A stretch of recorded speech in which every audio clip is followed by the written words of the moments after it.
Hoje eu vou falar sobre o pós-abolição no Brasil.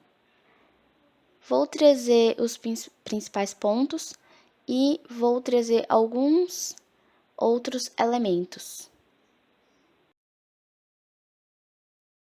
Há 134 anos atrás, em um domingo de maio, em 1888, a escravidão tinha chegado ao fim por meio de uma lei votada no Senado e assinada pela Princesa Isabel. As últimas décadas do século XIX foram repletas de transformações no Império Brasileiro. A expansão cafeeira possibilitou o início da modernização do Estado.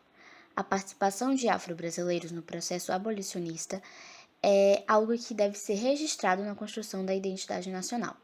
Outro ponto de apoio à resistência anti-escravismo se revelou por meio da presença de figuras eméritas, que haviam alcançado posições de destaque dentro do jornalismo ou da advocacia e que defendiam o abolicionismo amplo e restrito.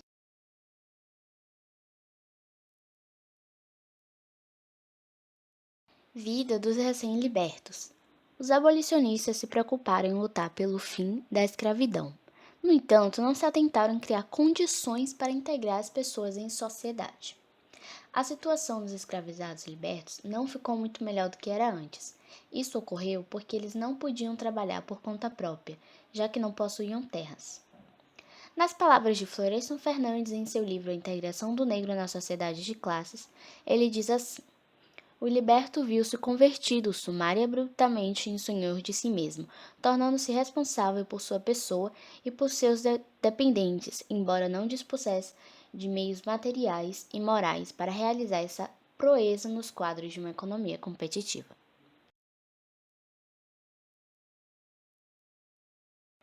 O branqueamento da população e o republicanismo.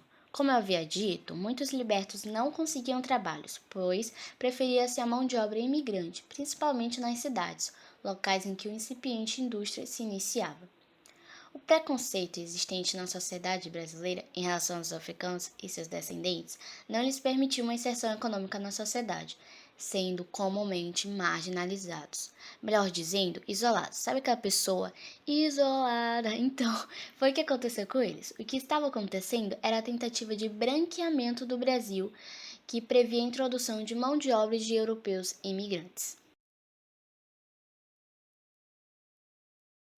O grande problema é que a abolição ocorreu sem indenizações aos proprietários de escravizados, o que gerou a revolta contra o império, tirando o apoio que esses proprietários davam ao governo.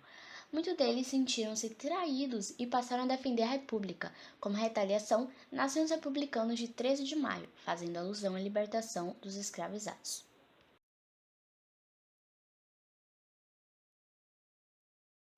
Foi somente com a promulgação da República da Constituição de 1988 que a prática do racismo passou a ser considerada crime inafiançável, embora tenha persistido, assim como até os dias atuais.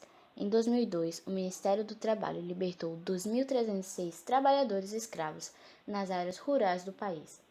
2 anos depois, foram libertos 4.932. No entanto, a escravidão no Brasil de hoje não se restringe às regiões rurais. Infelizmente, é comum haver imigrantes ilegais, como paraguaios, bolivianos e peruanos, nas fábricas de confecção das grandes capitais, submetidas a uma jornada monitorada pelos donos da empresa por circuitos fechados de TV.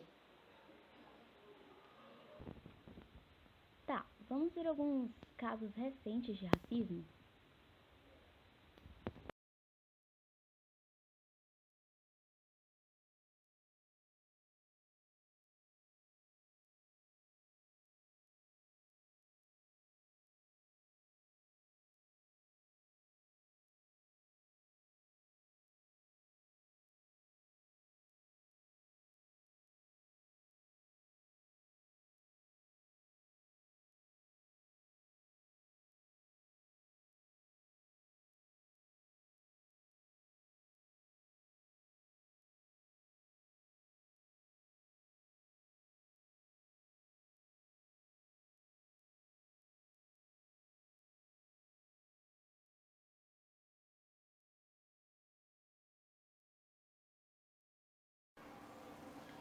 Prestem atenção e vejam se vocês ouvem macaco.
Tá, vamos ver alguns casos de racismo frequente.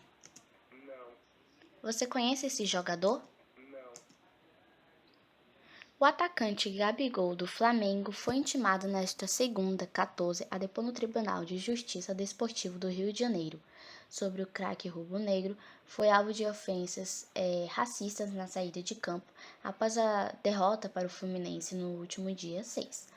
O insulto teria sido oriundo da torcida tricolor e foi flagrado em vídeo realizado dentro do estádio. O relator do caso, Rafael Lira, realizou intimação após a apresentação da gravação de um laudo pericial que evidencia Gabigol sendo chamado de macaco. O caso foi repudiado pelos dois clubes, que prometeram colaborar com as investigações para identificar o autor e detalhar a fala. O Fluminense também será intimado a depor no TJD. Recapitulando, com a abolição da escravatura, os negros foram libertos. Finalmente livres, posso fazer o que eu quero, finalmente! Finalmente, bom, você realmente pode fazer, mas não vai conseguir, porque se você abrir a porta, vai perceber o imenso preconceito que tá fora dos brancos. E o trabalho? Como vai ser dona de terras? Me diga. Bom, preferia-se a mão de obra imigrante e que isso, ou seja, não aceitavam os negros quando eles pediam trabalho, então preferia-se a mão de obra imigrante, e isso era uma tentativa de branqueamento para fazer que os escravizados e libertos não tivessem trabalhos. E por consequente, se você perceber, se você raciocinar, os escravizados, eles não iriam ter dinheiro para comprar uma comida. Ou seja, de uma forma mais grossa, vou falar, eles queriam que os negros não existissem mais, que morressem de fome. E é isso, pegou a visão? Tchau!